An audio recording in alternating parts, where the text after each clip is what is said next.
Hello, everyone, and welcome to today's IANA webinar, part of the IANA Connects series. This is the next up in the Intermodal Analyze sessions that we do on a regular basis with Larry Gross, president and founder of Gross Transportation Consulting, longtime industry stalwart, champion of intermodal, and as we like to call him, the Intermodalist. And with that, over to you, Larry. Well, thanks, Hal, and good morning or afternoon, everybody, as the case might be.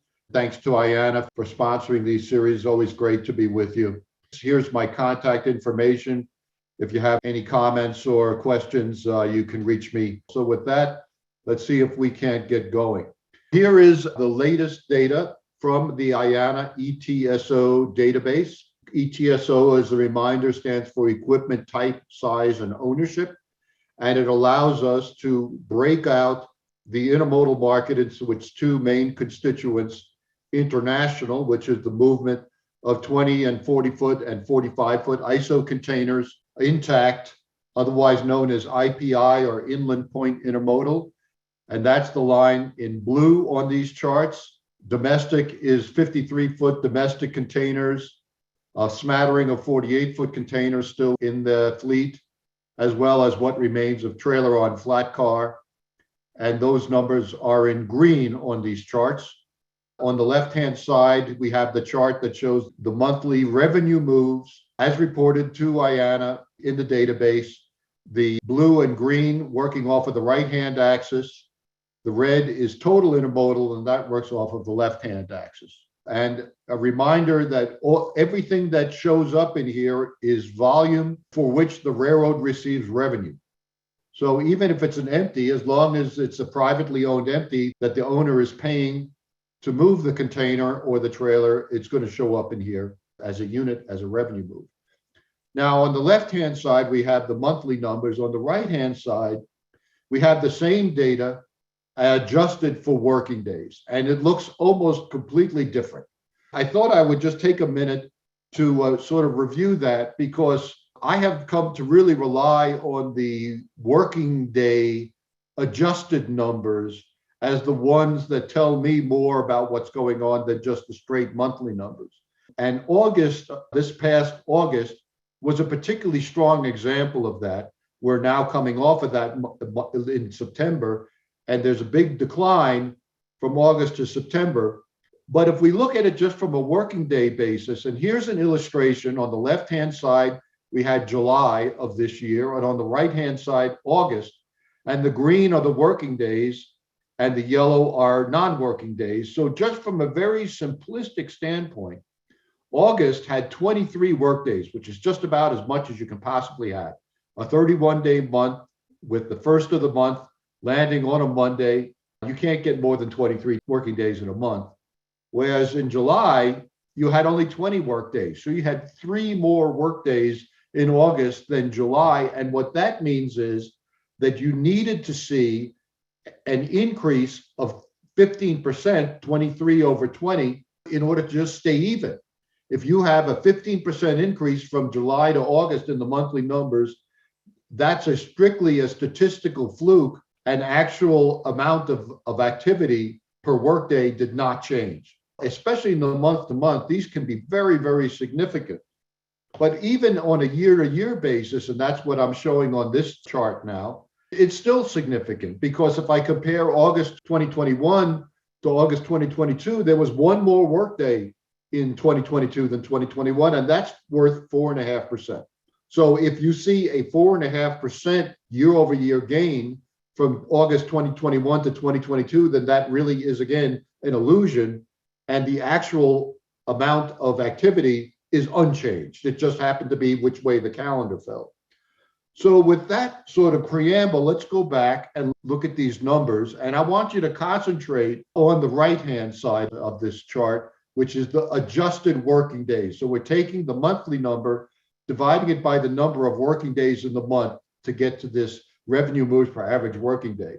And what this makes clear, perhaps a little bit more so than on the unadjusted numbers, is that in particular, domestic has been on a slide basically since March, with very little interruption, a little bit of a leveling off from June to July, but then a pretty significant drop in August and September. And you could see that bump up in August that we could see on the left-hand side in the unadjusted numbers has completely disappeared, because that bump up was purely a function of the calendar and not in any way reflective of reality. So the message here is that domestic in particular is going through a weakening phase, and we have seen a decline in moves per day of about 10% since March. And of course, normally speaking, this is supposed to be the run up into peak season. So it's not looking very encouraging. And since we've had quite a bit of capacity entering the system, this looks to be more of a market-based issue or a demand-based issue, as it has been previously a capacity-based issue. Now, if we look at the blue line, which is the international IPI or ISO moves, much less of a downtrend there. And what's happening, I think, is that we are seeing still volume being held up by the queues of ships, particularly on the East and the Gulf Coast, that are still waiting to be processed at the ports. And until those ships are unloaded, we're not going to really see any softness in the number here. A little bit more perhaps on the West Coast. We'll talk about that a bit later. But this is still, I think, largely in the case of the ISO containers, a capacity issue, because at least as far as the West and the Gulf Coast are concerned, it's how fast can they unload these ships that are waiting to be unloaded. And they are making progress in that regard. What we are now looking at is the moves per day on a year-over-year basis, and we have now adjusted for working days. So these are, I'll call it, true numbers. And you can see that the domestic, which is the green bars, has gone back into negative territory in a fairly significant way in September, with an overall drop of about 5% after adjusting for working day differential on domestic, and a very small gain year over year on the IPI side. We are certainly in the fourth quarter going to see some very large IPI gains. And that is much more a function of what happened last year at this time than any particular strength now. I don't think we're going to see a sequential improvement in IPI numbers from month to month. But what we're going to be comparing to is the period last year when the ocean carriers basically turned the switch off for IPI. So we're going to see some very, very large year-over-year increases in that category. But spoiler alert, I don't really think it's particularly meaningful in terms of what's going on right now. Now, if we look at the right-hand side, here's this table that I put in every session where we're looking at the individual performances of the different sectors within the intermodal North American system. These are, by the way, monthly numbers not adjusted for working day effect. So the month-to-month numbers you can see are fairly significant because we have the calendar effect on top of what is actually happening out there. The thing I'll point out is, number one, there's very little black on this table. There are very few places where we're seeing positive movements right now. Domestic is down both year to date as well as on a month-to-month basis. In fact, all the different sectors declined from August to September. One thing I will point out is if we look at the first two green lines, private and rail domestic container, we're seeing still a very large disconnect, particularly in terms of the year-over-year performance between the private domestic container fleet and the rail domestic container fleet. And if you look under the year-over-year category, private domestic containers were up 4.2% in September, one of the few places where we saw an improvement versus prior year. But rail domestic container, rail owned, the EMPs, the UMAXs and the like, are down almost 18% year over year. So this is getting to be very, very significant, the shift that's occurring between private fleets and the rail owned fleets. And that weakness on the rail owned side was sufficient, even though that fleet is smaller, to pull total domestic container into the red by about 2% in September versus prior year. Whereas year to date, we're still in the black, but modestly in the black, 3.6% ahead of year to date 2021. Then we put the trailers on top of that. And of course, we're seeing some very, very significant year-over-year declines in trailer volumes, both now on the short trailer, which is 48 foot and less in length, more the parcel LTL world, as well as the 53s. which is including temperature control, as well as a 53-foot dry van. And we're down by almost a third year over year in September and 26% year to date. So we put the trailer losses on top of the rail fleet losses, and domestic is now down in September about 5% and just barely in the black on a year-to-date basis by a tiny fraction. So we put it all together, and intermodal is down about 2% year over year in September, with the only strength being on the ISO side and the private domestic container fleet side being more than offset by the weakness in the rail fleet and the TOFC fleet, for a total year over year decline of 2%. And year to date, we're down about 4%. So it's not a very, I'll say, very inspiring picture right now. We're turning now, I'd say, from a constraint, operationally driven problem, but now much more into a demand driven problem. And here's an example of that. And what we're tracking here is the AAR numbers, which are weekly numbers. So they're very, very timely. We'll get the newest week out tomorrow morning, first thing. So this is actually looking at as recently as 2 weeks ago. And the left-hand side is the US railroads reporting, the right-hand side of the Canadian railroads. Of course, the Canadians have a pretty significant operation here within the US. So that's not a purely Canadian number that you see there, but that's the way it's reported. The red bars show the year-over-year change on a 4-week rolling average basis. That's that heavy black line. And the light black line is what's happening with the loads per week. And in particular, you look at the US, you see a big plunge in loads per week on the right-hand side in the first week of September. Now, of course, that is Labor Day. So there's nothing unusual about that. What's unusual is that it didn't come all the way back the next week. And the reason it didn't come all the way back is because that was the week where we had the threat of the national rail strike. And so volume was definitely held out of the intermodal system out of fear of it being stuck, should there have been a strike. And the message here is, if you look at that light black line, it has never come back all the way to where it was prior to Labor Day. So there is still, I would say, some reluctance on the part of the market to be putting volume into the intermodal system. Now, that may be just straight market forces, or it may be, I'll say, continued concern over the potential for a strike, which is not going to be fully resolved here until sometime in November. Hopefully it's resolved in a favorable way. But both, whether you look at either the US on the left or Canada on the right, the Canadian situation is considerably stronger than the US situation, at least in terms of the year-over-year comps. They're pointing upward, not downward, those red bars. But we in neither location are we seeing what would normally look like a full peak in any form or fashion. And I think at this point, that train has left the station, so to speak. And so I think it's highly likely that basically there will be no full peak this year. I had talked, I think, the last time about a muted peak, but that was an understatement, it appears. So we talked a little bit about the private fleets versus the rail fleet. This just gives you some color on that. On the left-hand side, we see revenue moves per working day moving in private domestic containers, which are the dark green line, versus the rail, which is the lighter green line towards the bottom.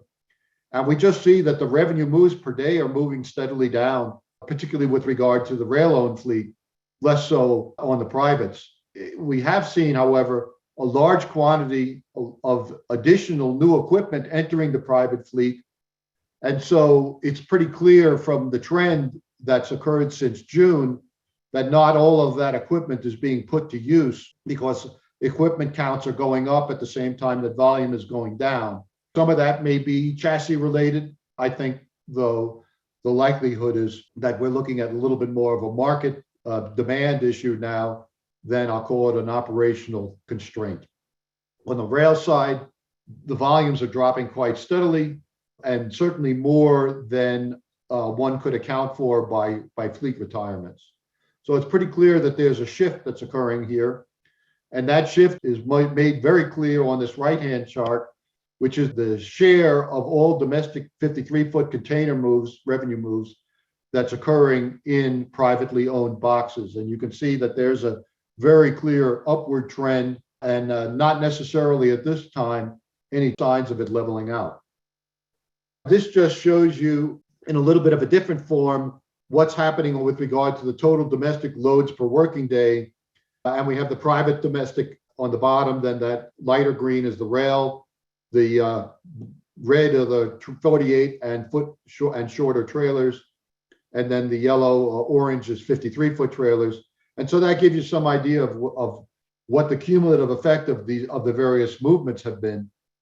And on the right-hand side, I used the IANA Intermodal Volume Analyzer to dig into what's going on with the rail-owned fleet by region pair. And the one thing I would say is that these are the top 5 lanes in terms of the losses in absolute numbers from year over year in rail-owned domestic container moves. So the largest was the Northeast Midwest in terms of the number of containers, fewer moving this year than last. In Q3, about 10,000 fewer moves between the Northeast and the Midwest, about 19.7% decline. Midwest, Southwest, Chicago, LA, about 16%. Southeast Midwest, so that would be Georgia, Atlanta to Chicago, for instance, down about 26%. The Southern Transcon, down about 15%. And Midwest, Northwest, Chicago, Seattle, and back, about 30%. In general, you don't see it here, but I would say that there's a little bit of an Eastern bias in terms of the losses. The losses from a percentage basis are a little bit higher in the Eastern region than they are in the Western region, but there's very few exceptions. The only exceptions to this decline in rail-owned equipment are the lanes that deal with Mexico, both intra-Mexico and US-Mexico. Those markets, the rail has performed considerably better than in these other lanes. So where this all comes out is in market share. And we keep talking about growth and talking about regaining share. But unfortunately, I'm here to report that at least from a domestic standpoint, which is the left-hand chart here, our nascent recovery ended towards the first quarter of this year. And since then, we've seen an erosion in share, as we have not really seen any big improvements in the domestic intermodal numbers. And remember, we saw that domestic year to date is up, 0.2% year to date, but truck is still certainly growing. So our share, intermodal share, is declining. And it's a fairly significant decline, at least based on the preliminary numbers. These are always subject to some revision as we get new data in. But our preliminary read on Q3 is that domestic share dropped fairly significantly from Q2, and we're back down below 6%. So we got a long way to go here to get back up into the sort of pre-pandemic levels that you can see towards the left-hand side of that chart, which are down up in the high 6s, even 7% and above. If there's a good news story to this, it's that I don't see any intrinsic reason why we shouldn't be able to get back up there. And that represents an intermodal growth opportunity versus where we are at the moment. On the international side, we're not seeing the sort of slide that we are seeing on the domestic side. And that's because the international volume is still being held up by the ship queues waiting to be unloaded. So we haven't seen a recovery, but rather a leveling off between Q2 and Q3. You do see, I think, a significant decline since the pre-pandemic levels. And that's basically the reduction in IPI activity. And some of that is west to east migration, which is an intermodal headwind because IPI share off of the East Coast and the Gulf Coast is considerably smaller than it is off the West Coast. So if you have an inland move to, let's say, a place like Chicago, and it's coming in on the East Coast via all water, there's a higher chance it's going to move by truck, and in general, intermodal share there is not as strong. Now, here's some better news. If we look at what's happening with regard to, I'll call it intermodal participation in our import flows, the story is considerably better, both for straight IPI or intact ISO moves on rail, which is the left-hand chart, or the right-hand chart if we add in Southern California transloads into domestic equipment. We saw a trough here about a year ago, and since then there's been a fairly significant recovery. We're not back to where we were pre-pandemic, but we're heading in the right direction. Some of that is that intermodal volume is holding up while we're starting to see some declines in inbound TEUs, import TEUs. But the story here is I'd say, a good news story compared to where things had been heading. So here's what's happening with regard to the import and export situation in North America, the North America in this case being defined as US plus Northwestern Canadian ports. We have seen a decline, and these are not adjusted for working days, these monthly numbers. We have seen a decline since May in the number of TEUs that are being landed here in the US and Western Canada. A little bit of an uptick in August, which I will ascribe to calendar effect. And we see that in September, if we look at the right-hand chart, that for the first time in quite a few months, we went negative versus prior year in September in terms of imports. On the export side, we've seen those are the green bars, some very significant year-over-year losses. But although you can't see it, we do have data in that right-hand chart for August. It's just that there really was just about even in both in terms of imports and exports with prior years. So it looks like there are no bars, but obviously a big improvement in the export situation versus that very sizable deficit in July, somewhere in the 14% year-over-year range on exports. We pulled even in August. Now we'll see if we can maintain that. So let's take a closer look at what's going on with regard to these numbers from a coastal basis. And here we have a story of two coasts, the West Coast versus the East and Gulf Coast, and the stories are really, really different. On the West Coast, we're seeing an acceleration in year-over-year declines. Most recently, about 16% year-over-year deficit in September on imports versus prior year. Year-to-date, imports are down 3.5% on the U.S. West Coast. And on the East Coast, exactly the opposite story, very healthy year-over-year gains, at least in terms of the import side of the house. 9% year-to-date, and perhaps about 7.5% in September gain versus prior year. So this is very clear evidence of this west to east migration. And frankly, until we get to see some resolution of the labor situation on the West Coast, it's hard to blame anyone for trying to route around the West Coast for volume, which can be easily diverted to other routings, which tends to be IPI volume. That's the easiest to move. Transload is much more difficult to move because you need infrastructure and all of those arrangements. That tends to be much stickier. And then, of course, you got the local terminating volume on the West Coast, which is destined for West Coast markets, and that's going to continue to move via the West Coast no matter what happens. So we have this continuing force moving freight to East Coast routings, which is the uncertainty around the ILWU negotiations and the fear of potential disruption and getting freight caught up in that. So I don't really see this trend reversing until we get some sort of a resolution there. And it doesn't sound like that's anywhere near term. Here is how we translate that into inbound share. Left-hand chart is US West Coast, which would be PNW, Oakland, plus Southern California. And the right-hand chart is strictly looking at LA Long Beach. In both cases, a similar story, with the most recent 2 months being well below the 12-month average, which is the dotted black dashed line, and even further behind where we were last year at this time, which is the rust-colored line. We've seen some significant erosion in share in both cases. Well, now enough doom and gloom. I've got some good news on the service side and the dray side. First of all, on the dray side, you can see we're starting to see some signs of moderation with regard to the pressure in the dray markets. And that is, I would say, fairly widespread. There are a few problem spots for whatever reason right now. Toronto's a problem spot. New York is still a little bit of a problem spot, which when you look at the amount of volume that is being pushed through there, it makes sense.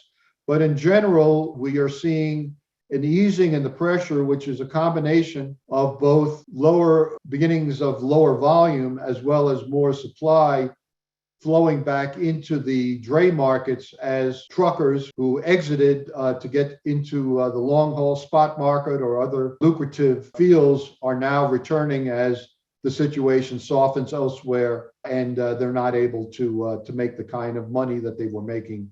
And so they're coming back into the fold. So we're seeing an increase in supply, as well as, I'll say, a slow decrease in demand. And that is going to, I expect, to continue, and we'll start to see yet continued moderation in the drayage demand index. The other good news is on the service side, and we are starting to see some concrete signs of improvement in the rail intermodal service metrics that are reported to the Surface Transportation Board. The one on the right here is average intermodal train speed. And if you look at that red line, which is this year's performance through about the middle of September, we're seeing some improvement in average intermodal train speeds. And more importantly, we're closing the gap between that and prior year, which is in purple, as well as the 5-year average, which is that dashed blue line. In other words, we are coming back towards, haven't reached yet, but we're coming back towards normal. If we look at another key statistic, which is the number of intermodal trains that are being held at initial terminal at the beyond their departure time, their scheduled departure time. These are reported to the STB, and that number, which was extremely high not too long ago, has been coming down pretty fast. You see where that red line now is about even with where it was last year, although it's still far above normal, which I'll define as that dashed blue line, which is the 5-year average number of trains being held. And the right-hand side shows you the breakout of the reasons why the trains are being held. And at one point, crew was a much larger percentage, but the railroads have been becoming more successful at recruiting new workers and training them up. They're entering the workforce now in a productive fashion. And so the crew situation is starting to loosen up. So this is another good news issue. Intermodal cars that are loaded that have not moved in 48 hours, that number is still hanging in there. I guess the best news that I would say is it's not going up. It's kind of sitting static. And the number of intermodal cars online is just very slightly above what normal is. So that you don't have a lot of equipment right now clogging the system.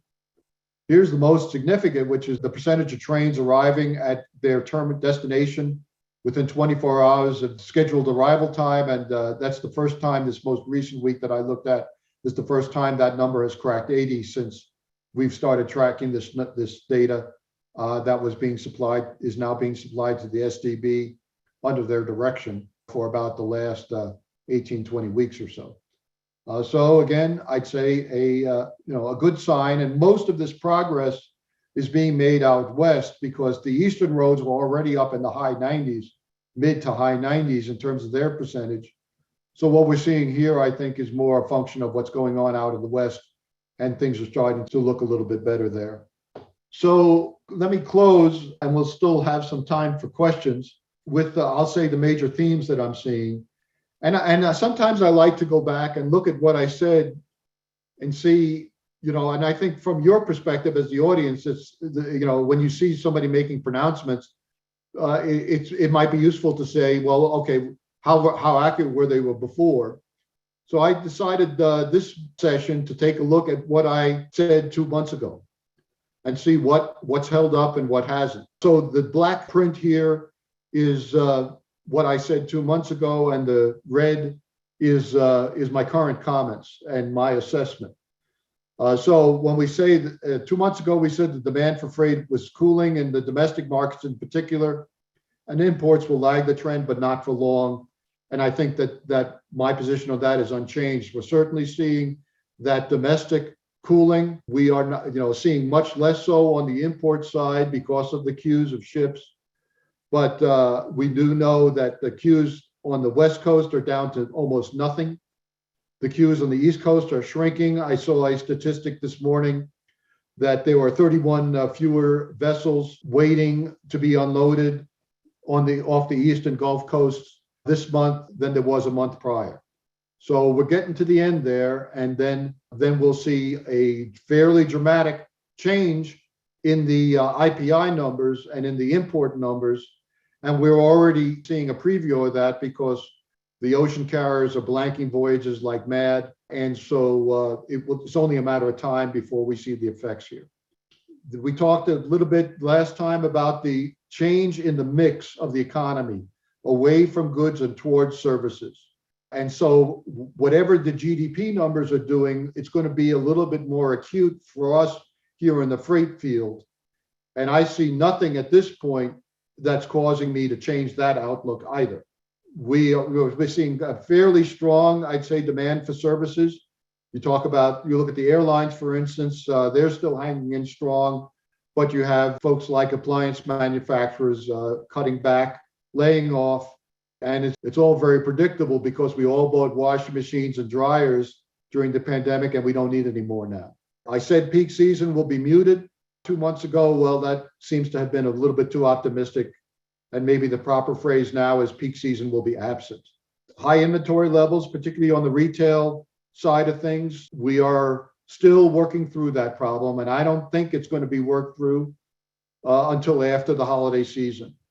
And I expect that we'll see lots of sales of trying to move this merchandise out of the warehouse. It'll be a really good season to go to TJ Maxx and the other secondary retailers that are playing a key role in liquidating some of this inventory. And we'll get through it. And I think we'll get through it, in my guess, by first quarter, things will be much more fluid.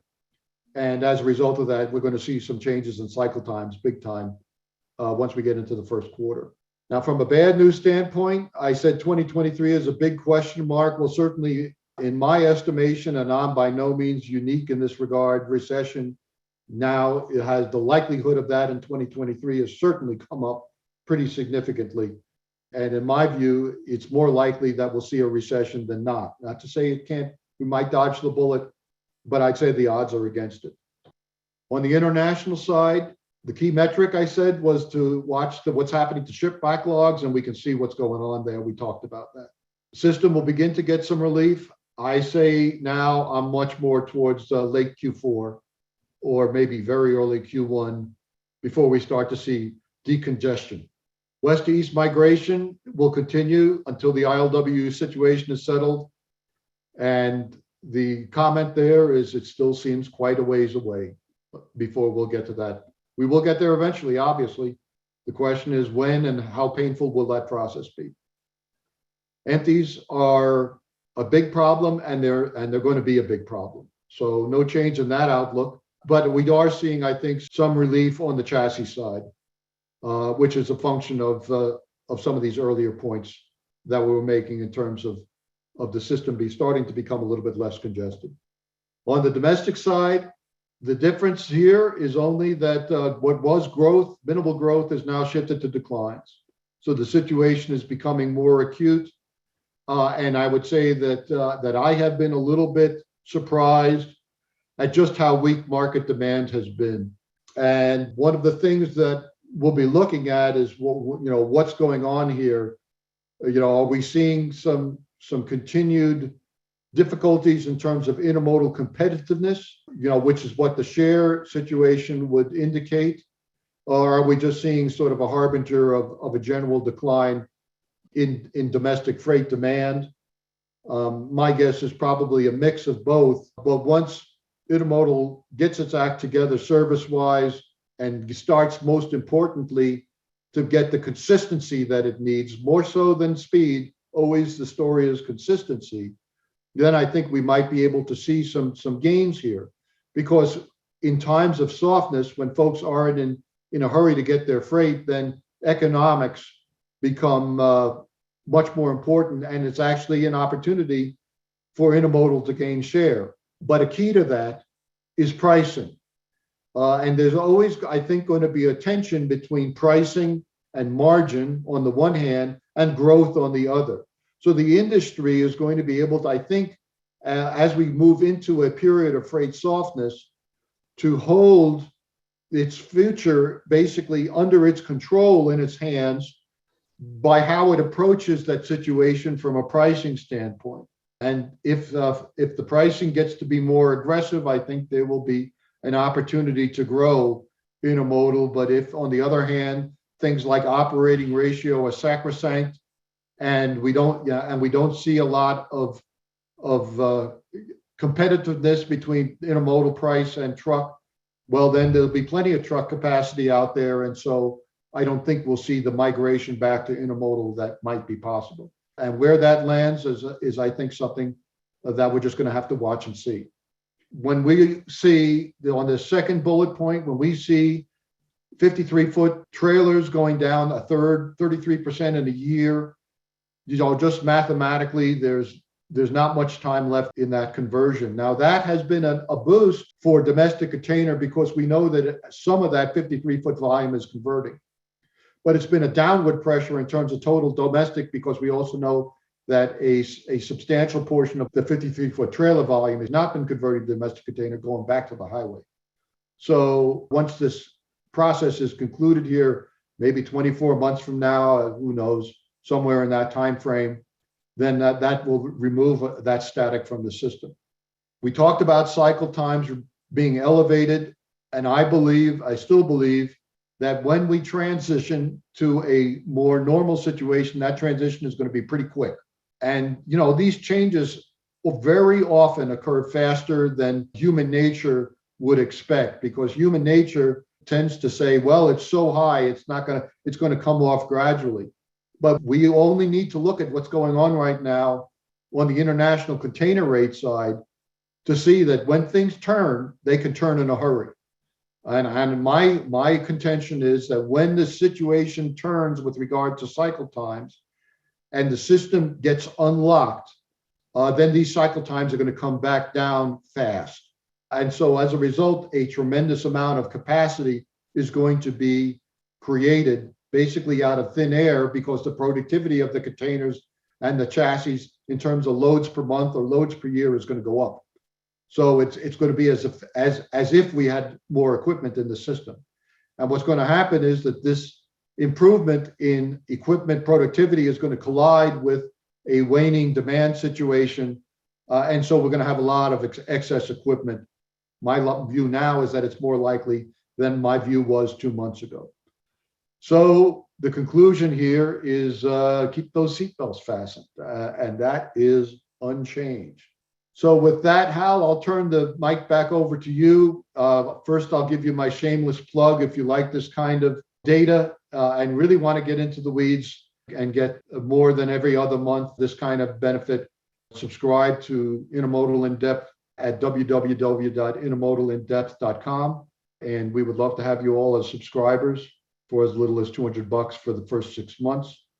The other plug that I'll give is for the Intermodal Volume Analyzer. You saw a little bit about how I use that in trying to delve into the rail domestic container. And that's for those that really want to get into the nitty-gritty with regard to where freights or intermodal volumes are flowing. There's no tool better than that. And you can talk to Hal and his compatriots over at intermodal.org to see about getting your hands on one of those. So with that, Hal, let me turn it back over to you. We'll see if we have some questions. Well, thanks, Larry. You churned through a whole lot of data there fairly quickly. So I appreciate that. A lot to process.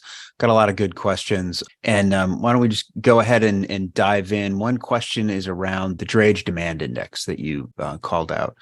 And this is just sort of a level set question.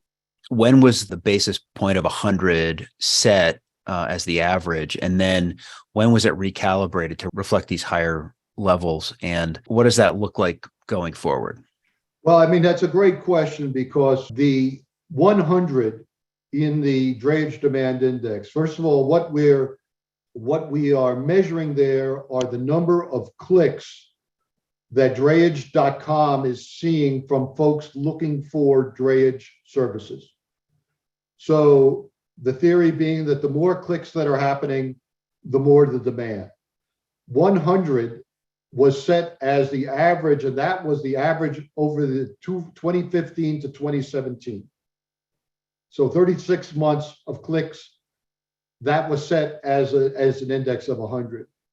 And since then, we have obviously seen a real shift in the click demand.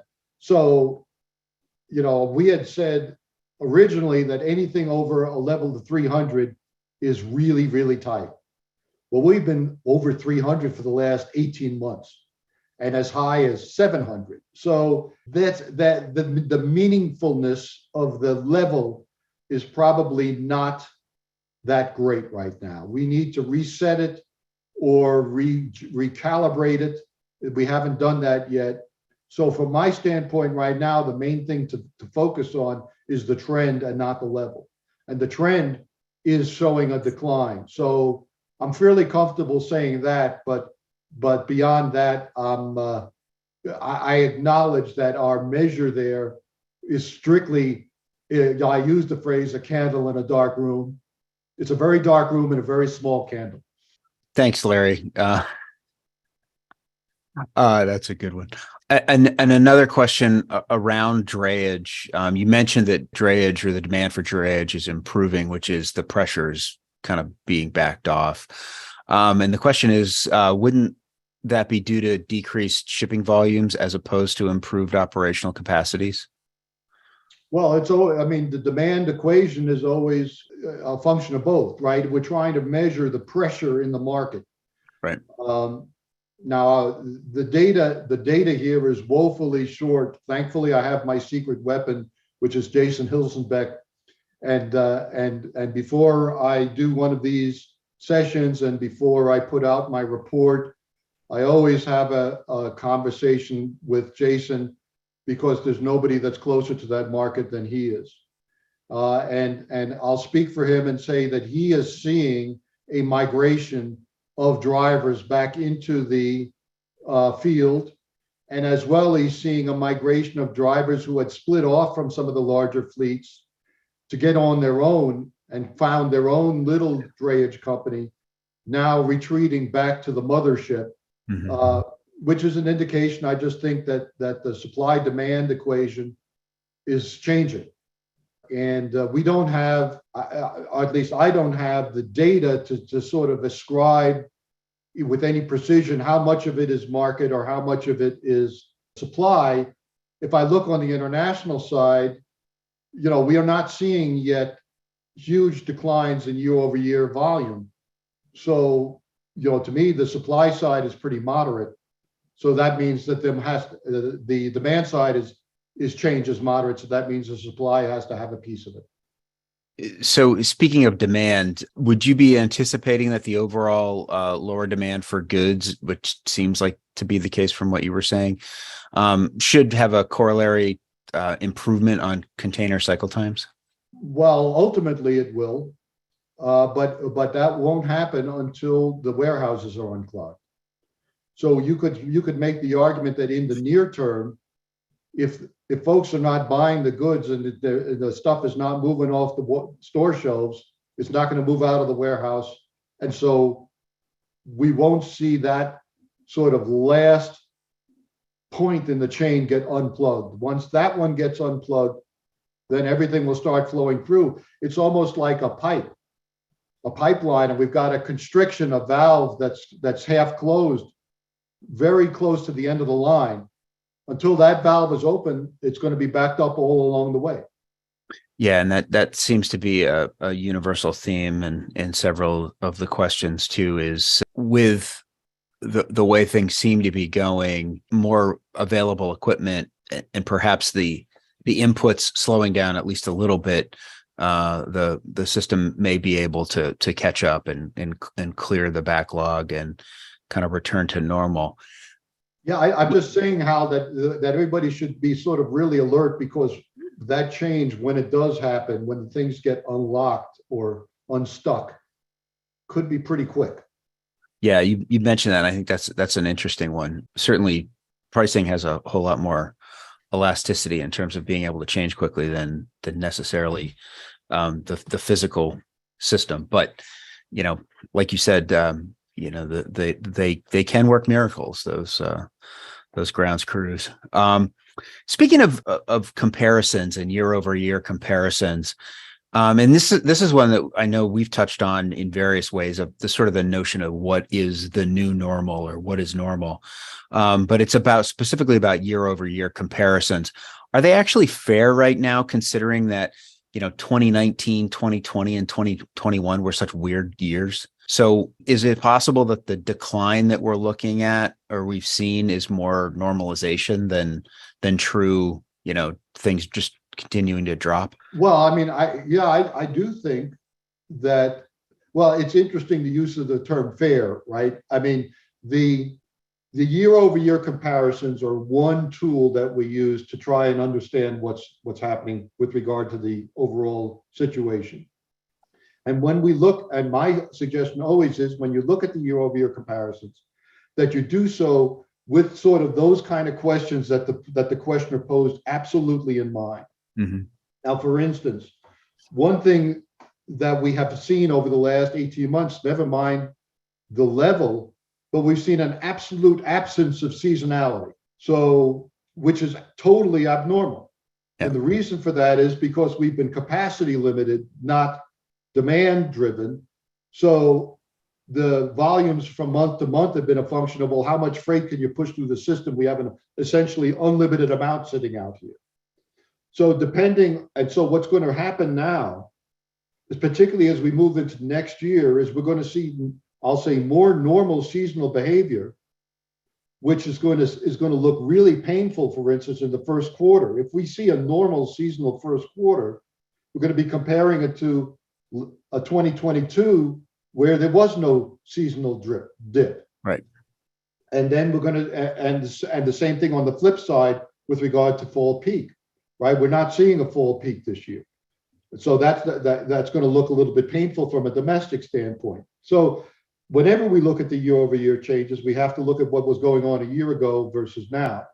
Now, the other point that the questioner made was, I'll call it reversion to mean, which is how much of what we've seen here have we been borrowing against the future, and so we're going to have to give some of it back. And I think that's a very valid point, and one reason why my expectations for 2023 are not too great. Is because what we've been experiencing here in 2022 is not normal. So as we start to go back towards normal, it's unrealistic perhaps to say, gee, we're gonna springboard from where we've been now. So I think we're gonna have to really, and it's going to be a lot of different moving parts to this calculation. Yeah, I think the old saw about you can't just stop an aircraft carrier. Right. It takes miles. Yeah, this was a long time in coming with lots of inputs and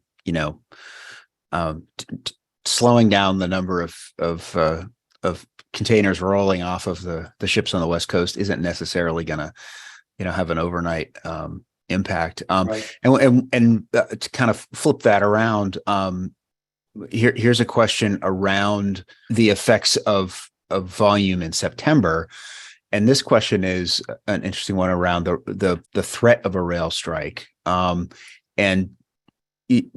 Basically a similar thing of, should we be suspect or maybe even throw out the September numbers because of the threat of rail strike and, people being afraid to put their equipment or their goods into the system? Well, I mean, I'm not in the business of throwing out numbers. So I'll rephrase the question. How significant is, I'll put it this way. Is September an indication of a market issue, or are we just seeing sort of a strike effect? So it's sort of a special situation. And my view is that it's a combination of the two. Mm-hmm. And the reason I say that it's not just a strike effect is because if we go back to that first slide that I showed you, and that revenue loads per working day, the domestic is moving down quite steadily. So September was just an extension of a trend that started in March. So it doesn't feel very wrong to me, so my view is, to use the phrase that the questioner used, no, we shouldn't throw it out. There's a piece of it in there, maybe that affected what happened in September to a certain extent, but it doesn't invalidate, I would say, the basic thesis, which is that things are on a downslope. Mm-hmm. I think we could shoehorn in two more. Here's a quick question. There's been a couple of sort of highly visible changes in the domestic rail services. And the question is trying to be politically appropriate here. Just spit it out, Hal. How will those sort of high visibility changes to the domestic rail intermodal market affect the overall volume?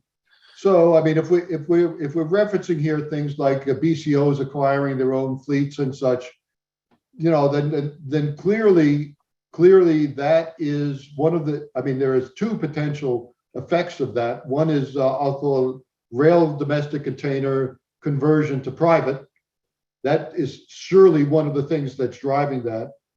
And the other is TOFC to private domestic container, because those users were also probably pretty big trailer users. So I think both of those are having a downward effect on the rail domestic container and TOFC side, an upward effect on private domestic container.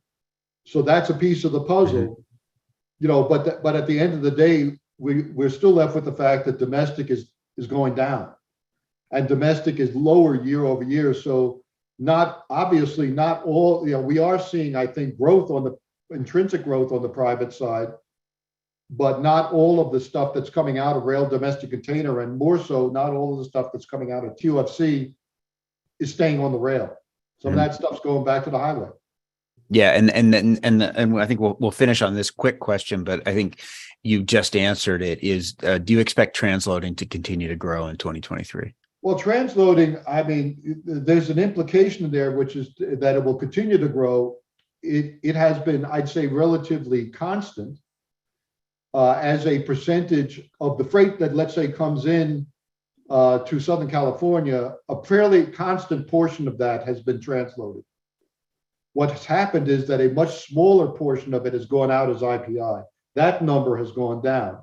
So if we just look at what's coming out on intermodal, the percentage that's been transloaded has gone up, but not so much because more transloading is happening, but rather less IPI is happening.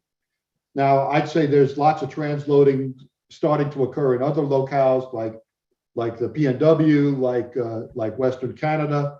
So in a broader sense, I think it's particularly, in the US and now in Canada too, which has always been much more IPI oriented, we're seeing more transloading. Yeah, and that's a long-term trend. Yeah, I think you're right. And from the sort of anecdotal information that we've received, BCOs like that flexibility, that mix, and there's a lot of good reasons why transloading works. Yeah, it's sort of, there's no one way. Well, unfortunately, we're out of time. I would like to thank all of the folks that posed their questions today, tuned in and spent some time with us running through the numbers with you, Larry. As always, if you are interested in some of the source data that Larry talked about, a lot of that came from the ETSO database that IANA maintains.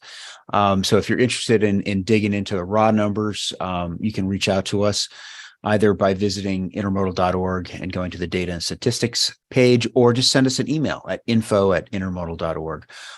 You can also check out the volume analyzer, which Larry actually posted some of the outputs that he used, literally used that tool that he helped design to be able to crunch the numbers and give us a quick look at, what were the 5 top challenging lane pairs. With that, I would like to thank you, Larry, for again doing all the hard work crunching the numbers so I don't have to. Thank you. Pleasure, Hal. And we really appreciate everybody joining us today on this Intermodal Association of North America's webinar. Remember, IANA, the connecting force behind intermodal freight.